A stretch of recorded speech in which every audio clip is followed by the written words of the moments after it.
మీరు కొత్తగా business start చేయాలనుకుంటున్నారా? మార్చ్ 16-17 హైటెక్స్ లో ఫ్రాన్సెస్ ఇండియా బిగ్గెస్ట్ ఫ్రో ఎక్స్పో. నేను పోటీ చేద్దాం అనుకుంది ఎమ్మెల్యే గానా ఎంపీ గానా అని అనుకున్నా. సమస్య ఏముందంటే చాలా మంది పెద్దలను కోరుకున్నారు మీరు రెండిట్లో పోటీ చేయమని. కానీ కన్ఫ్యూజన్ ఏముంటదంటే క్రాస్ ఓటింగ్ ఉంటుందా, నిలబడతామా లేదా, ఇవన్నీ ఉన్నాయి. అది ఎలా చేద్దాం ఏంటి అనేది ఇంకొద్ది రోజుల్లో ఒకటైతే ఖచ్చితంగా చెప్పగలను. నిన్న భీమవరం పులపర్తి ఆంజనేయులు గారికి ఇచ్చాం, తిరుపతి ఏమో జంగం శ్రీనివాసులు గారికి ఇచ్చాను, గాజువాకేమో తెలుగుదేశంలో తీసేసుకున్నారు అనుకుంటాను ప్రస్తుతానికి. సో పోనీ పిఠాపురం తీసుకుందామంటే మా ఉదయ్ ఉన్నాడు ఇక్కడ. సో ఉదయ్ని ఏం అడగాలి తెలియట్లే. సో ఉదయ్ని అడిగి పిఠాపురం ఖాయం చేసుకోమని చెప్తాను.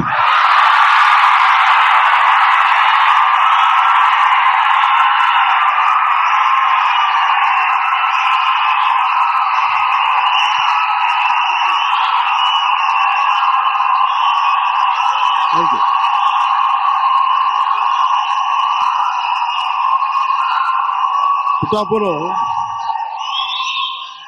2009 నుంచి కూడా 2009 నుంచి కూడా 2009 నుంచి కూడా అందరూ 2014లో పార్టీ పట్టగానే ఫస్ట్ నాకు పిఠాపురం నుంచి అడిగారు పోటీ చేయమని. మళ్ళీ తెలంగాణలో అడిగారు పోటీ చేయమని. మళ్ళీ పిఠాపురం నుంచి వచ్చింది, 2 చోట్ల నుంచి వచ్చింది ముందుగా. కానీ పిఠాపురం నేను ఎందుకు పోటీ చేయట్లేదు లాస్ట్ టైం అంటే, నేను రాష్ట్రం కోసం ఆలోచించేవాడిని. నేను నిజంగా చెప్పండి, నా ఎన్నికల గురించి నేను ఎప్పుడు ఆలోచించలే. నేను మ్యాక్సిమం అనుకున్న అనంతపురం అర్బన్ నిలబడదాం, అనంతపురం జిల్లాలో నిలబడదాం. అందుకు 2015లో పార్టీ ఆఫీస్ అక్కడి నుంచి ప్రారంభించాను, మంగళగిరి నుంచి ప్రారంభించాను, అక్కడి నుంచి ప్రారంభించాను, అనంతపురం నుంచి. కానీ దాన్ని ఇప్పుడు నేను ఒక బాధ్యతను మోస్తున్నప్పుడు, నేను ఒక బాధ్యత ఇచ్చినప్పుడు దాన్ని మోసుకెళ్లే వ్యక్తుల సమూహం లేదు నాకు అక్కడ. అందుకని వదిలేయాల్సి వచ్చింది. తిరుపతి ఆల్రెడీ ఇచ్చేసి మనం ఎన్నిసార్లు చెప్పాలి. ఇప్పుడు ఇదేంటంటే జనసేన పవన్ కళ్యాణ్ పిఠాపురం నుంచి పోటీ చేస్తున్నారు.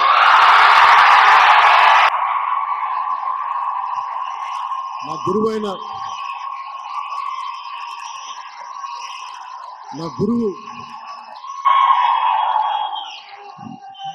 దత్తాత్రేయుల అవతారమైన శ్రీపాద శ్రీవల్లభుడు జన్మస్థలం అది, శక్తిపీఠం అది. అక్కడి నుంచి పోటీ చేస్తాం. అనంతపురంలో కొడదాం తర్వాత భవిష్యత్తులో.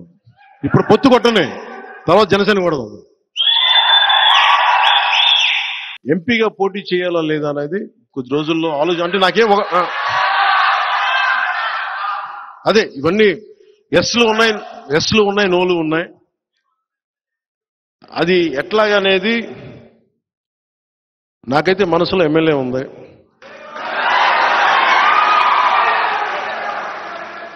అందుకని నేను దాని మీద ఏం వ్యాఖ్యానించట్లేదు. పెద్దలతో మాట్లాడి నా నిర్ణయం చెప్తాను వాళ్ళకి.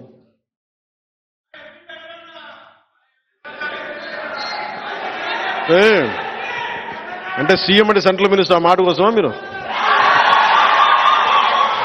చేద్దాం ముందు కాదు, కొంత నేలని ఇక్కడ కడుగుతాం. ఇక్కడ కొంత పార్టీ నిర్మాణం ఎలా జరగాలి, ఎక్కడికి అని ఇవన్నీ కూర్చోబెట్టుకొని ఇవన్నీ ఈసారి 21 స్థానాలకి పరిమితం అయిపోయినా కానీ మొన్నదాకా 98% స్ట్రైకింగ్ రేట్ అని చెప్పా. ఇప్పుడు 100% కొట్టాలి.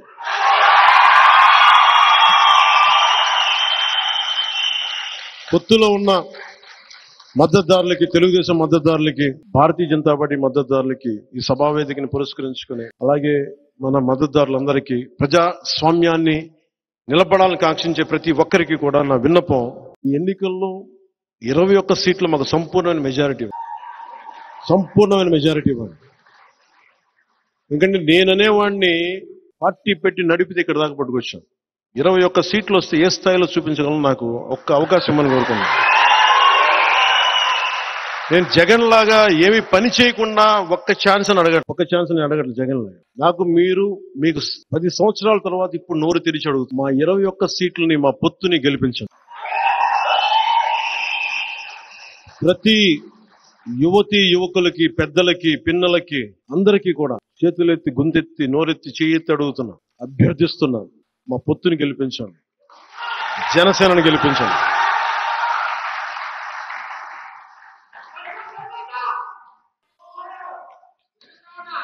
ఎవరికి ముగింపు వాక్యాలుగా ఇల్లేమో దూరం అని చెప్పాను కదా, ఇప్పుడు 10 సంవత్సరాల తర్వాత అధికారం అనే ఇల్లు కనుచూపు మేరలో ఉంది. ఒకప్పుడు దీపం లేదు, కానీ ఇప్పుడు చేతిలో వెలుగులు విరజమ్మే కాగడం ఉంది. గుండెల నిండా ఒక పవన్ కళ్యాణ్కే కాదు ధైర్యం, మొత్తం సమూహానికి ఉంది ధైర్యం. మనం కాకపోతే ఇంకెవరు, జనసేన కాకపోతే ఇంకెవరు.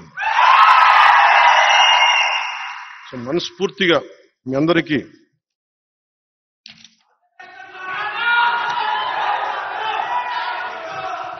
నేను ముఖ్యం మీ నుంచి కోరుకునేది కూడా మీ మెసేజ్ తీసుకెళ్లాల్సిందే. నా దగ్గర హిందూ ధర్మం, ఇస్లాం, క్రిస్టియన్ సెపరేట్గా ఉండదు. నేను మానవతావాదిని, జాషువా విశ్వనరుణ్ణి, దాశరథి కృష్ణమాచార్య పోరాట స్ఫూర్తిని నింపుకున్నవాడిని, గుంటూరు శేషేంద్ర శర్మ తాలూకు గుండెల్లో ఉండే ధైర్యాన్ని నింపుకున్నవాడిని, శ్రీశ్రీ విప్లవాన్ని, తిలక్ తాలూకు వేదనని, వీళ్ళందరినీ గుండెల్లో పెట్టుకున్నవాడిని. నా వల్ల ఈ సమాజానికి మేలే చేస్తాను తప్ప చెడు చేయను.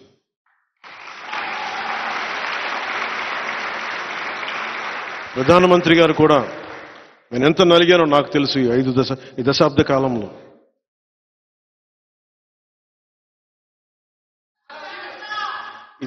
కాలంలో ఎంత నలిగానో నాకు తెలుసు.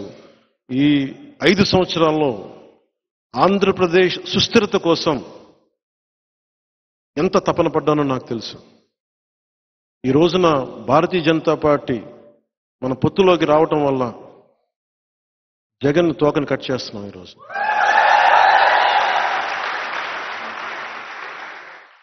కాకపోతే ఇక్కడి దాకా తీసుకురావడానికి చాలా చాలా నలిగాం, చాలా చాలా ఇబ్బందులు పడ్డాం, త్యాగం చేశాం. అందరూ గ్రహిస్తారని, దీన్ని గుర్తిస్తారని వ్యక్తిగతంగా నేనేం గుర్తింపు కోరుకోను. రాష్ట్ర ప్రయోజనాల కోసం అందరం కలిసికట్టుగా ఉండాలి. Beyond caste, beyond creed, beyond religion, beyond region, we all should be as one.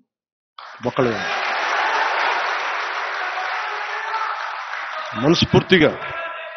మనస్ఫూర్తిగా మీ అందరికీ, ఏ యువతకైతే ఉపాధి అవకాశాలు లేవో, ఏ మహిళలకైతే ఎంటర్ప్రెన్యూర్స్గా కావాలో, మధ్యతరగతి మహిళలు ఏం కోరుకుంటారో, వారికి ఏం చేయాలి, స్కూల్కి వెళ్ళే ఆడబిడ్డలకి టాయిలెట్ సౌకర్యాల దగ్గర స్కూల్ సౌకర్యాలు కానీ, అన్ని కులస్తులకి అండగా ఉండేలాగా నేను ఎప్పుడు మీకు అందుబాటులో ఉంటాను. ప్రతి ఒక్కరికి చెప్తున్నాను ఈరోజు. సుమన్ టీవీలో మీ పర్సనల్ అండ్ బిజినెస్ ప్రమోషన్స్ కోసం కింది నెంబర్కి కాంటాక్ట్ చేయండి.